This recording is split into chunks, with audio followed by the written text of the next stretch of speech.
So hello dear student, কেমন আছো? I hope প্রত্যেকে শুধু ভালো নয়, ভীষণ ভালো আছো। স্ক্রিনের ওপর একটা প্রশ্ন লেখা আছে, তাই না?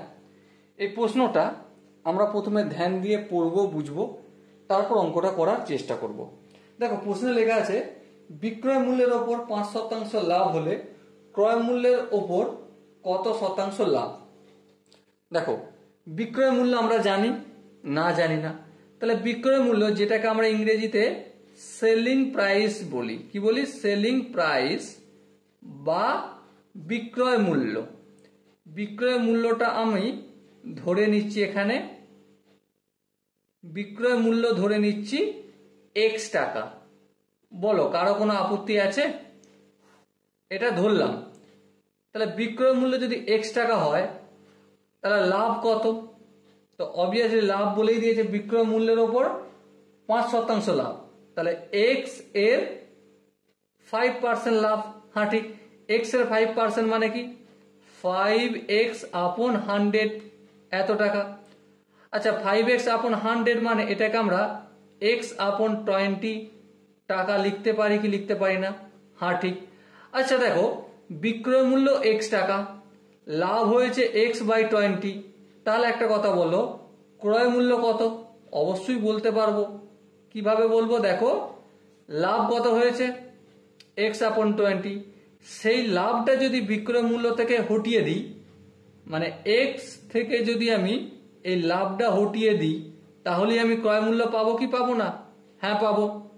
তার মানে এটা যদি ক্যালকুলেশন করি, আমি এলসিএম নিলে 20 হবে, 20 কে x দিয়ে গুণ হয়ে যে 20x, আর 20 কে এই 20 দিয়ে ভাগ করলে 1 কে -x হবে। দেখো, আই হোপ তোমরা এই ভগ্নাংশের যোগ বিয়োগটা জানো, সেই জন্য ফটাফট করে ফেললাম। তাহলে 19x আপন 20 ক্রয় মূল্য। ওকে, এবার আমাদেরকে কি বলা হয়েছে? আমাদের বলা হয়েছে ক্রয় মূল্যের ওপর কত শতাংশ লাভ। তার মানে এরকম ভাবে একটা প্রথমে দাঁড়ি টানি, তাই না? আর নিচে যার সাথে তুলনা করা হয় সেটা লিখি, আর উপরে লিখি লাভটা, লাভ। আর এটা হচ্ছে লাভের ভগ্নাংশ ভ্যালু, লাভ এর ভগ্নাংশ ভ্যালু, ভগ্নাংশ, লাভের ভগ্নাংশ ভ্যালু এটা। ঠিক আছে, তাহলে এখানে লাভও আমরা জানি না, কিন্তু তুলনা কার সাথে করব? ক্রয় মূল্যের সাথে, সেটা আমরা জানি। হ্যাঁ জানি। কত সেটা? 9x আপন 20। তাহলে লিখে দাও 9x আপন 20। এবার একটা কথা বলো, কি কথা? লাভ কত টাকা হয়েছে? সিম্পল ভাবে আমরা একটা জিনিস বুঝি, যে লাভ হয়েছে আমার x আপন 20। যদি আরো ভালো করে বুঝতে যাও, বিক্রয় মূল্য x মাইনাস ক্রয় মূল্য। ক্রয় মূল্য কত? 90x আপন 20। ক্যালকুলেশন করে দেখো, এলসিএম নিলে 20 হবে। দেখো, x এর নিচে কিছু না, মানে 1 আর 20, এলসিএম 20। 20 কে 1 দিয়ে ভাগ করলে ভাগফল 20, 20 কে সেই x দিয়ে গুণ করলে 20x minus 19x। So ultimate কি পাবো? x আপন 20। সো লাভটা এটাই লাভ। ঠিক আছে, সেবার লাভটা আমাদের কোথায় লিখতে হবে? দেখো, উপরে x আপন 20 আর 19x আপন 20। এটা কি পেলাম? এটা লাভটা পেয়েছি ভগ্নাংশে। তাহলে ভগ্নাংশে আরেকটু যদি কাজ করি, x আপন 20 লিখবো, আর এই যে বড় করে ডিভাইডের চিহ্ন রয়েছে, এটাকে আমি মাল্টিপ্লাই চিহ্ন করলাম। ভুল করেছি? হ্যাঁ ভুল করেছি। ঠিক করতে গেলে কি করতে হবে? 19x আপন 20 আছে, এটা কি করে উল্টে দিতে হবে, 20/19x। এই x কাটাকাটি যাবে, এই 20 কাটাকাটি যাবে। সো কি পেলাম আমি? 1/90। এটা হচ্ছে ভগ্নাংশ ভ্যালু। কিন্তু আমাকে আনসারে কি চেয়েছে? আনসারে চেয়েছে আমাকে পার্সেন্টেজ যেতে হবে। তার মানে এর সাথে কিছু নেই, মানে 1 গুণ আছে। হ্যাঁ গুণ আছে, 1/19। আর 1 মানে কি 100 আপন 100 লিখতে পারি? হ্যাঁ লিখতে পারি। আচ্ছা, এই 100টা আমরা হটিয়ে কি করতে পারি?